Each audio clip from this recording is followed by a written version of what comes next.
తిరుపతి జిల్లాలో కౌంటింగ్కు అన్ని ఏర్పాట్లను పూర్తి చేశామని జిల్లా కలెక్టర్ ప్రవీణ్ కుమార్ అన్నారు. పద్మావతి మహిళా విశ్వవిద్యాలయంలో 16 కౌంటింగ్ సెంటర్లను ఏర్పాటు చేశామన్నారు. 2231 మంది సిబ్బంది కౌంటింగ్ ప్రక్రియలో పాల్గొంటున్నారని, సాయంత్రం 5 గంటలకు తుది ఫలితాలు వచ్చే అవకాశం ఉందని కలెక్టర్ చెప్పారు. రాజకీయ పార్టీల నేతలతో సహా అందరూ తప్పనిసరిగా ఎన్నికల నిబంధనలను పాటించాలని, కోడ్ను ఉల్లంఘిస్తే కఠినమైన చర్యలు ఉంటాయని హెచ్చరించారు.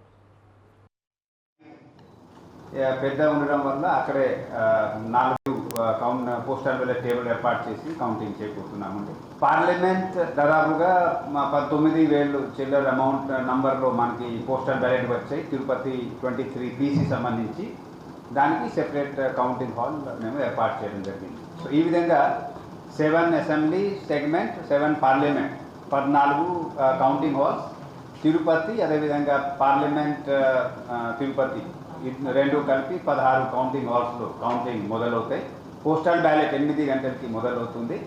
హాఫ్ అన్ అవర్ తర్వాత ఈవీఎం కౌంటింగ్, సియులో ఓట్ రిజల్ట్ తెలుసుకోవడం మొదలవుతుందండి 8:30కి. స్ట్రాంగ్ రూమ్ 7 o'clock ఆ టైంలో కంటెస్టింగ్ క్యాండిడేట్స్ వాళ్ళ ఏజెంట్ సమక్షంలో, అబ్జర్వర్ సమక్షంలో, మన జిల్లాలో కూడా అబ్జర్వర్స్ 4 ఉంటారు.